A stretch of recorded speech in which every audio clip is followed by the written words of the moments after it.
আজকে আমি আপনাদের এমন একটি জুসের রেসিপি দেখাবো যেটা আপনারা 1 মাস খেলে আপনাদের ভিতর থেকে একদম মুখের ব্রণ চলে যাবে, স্কিন একদম ব্রাইট হয়ে যাবে, রক্ত পরিষ্কার হবে এবং হজম শক্তি ভালো হবে। তো বলেন এই একটি জুসে আপনারা আর কি চান?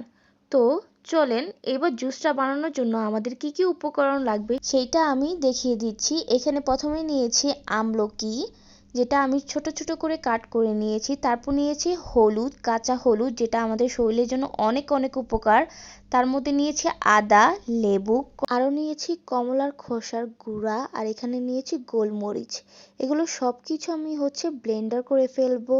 আর আপনারা যদি চান তাহলে এখানে গাজর, আপেল, বিটরুট এগুলো ইউজ করতে পারেন।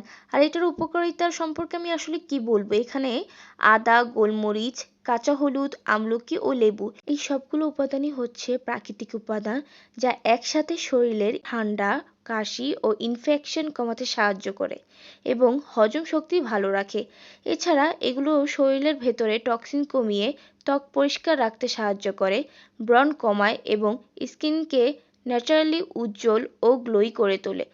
তো এটার উপকার যতই বলবো আসলে বলে শেষ হবে না, কিন্তু আমার ভিডিও শেষ হয়ে যাবে এটা বলতে বলতে।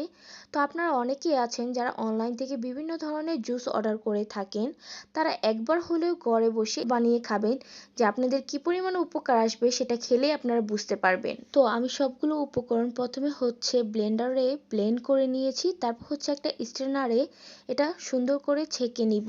তো এখান থেকে যেই জুসটা বের হয়েছে এটা আমি বরফের একটা বাটিতে বরফ করার জন্য ফ্রিজে রেখে দিব। এটা আপনারা চাইলে একবারে বানিয়ে অনেক দিনের জন্য সংরক্ষণ করতে পারবেন ডিপ ফ্রিজে। এইটা আমার খুবই উপকারে এসেছে, আমার মুখে প্রচন্ড ব্রণ ছিল, তো এটা 1 সপ্তাহ খাওয়ার পর আমার স্কিনের ব্রণ একদম চলে গিয়েছে। আপনারাও চাইলে এটা ইউজ করতে পারেন, আপনাদের স্কিনও অনেক গ্লোই হয়ে যাবে, অনেক সুন্দর হয়ে যাবে, ভিতর থেকে ব্রাইট হয়ে যাবে। তো আজকে এ পর্যন্তই। সবাই ভালো থাকবেন, সুস্থ থাকবেন আর আমার জন্য দোয়া করবেন। আল্লাহ হাফিজ।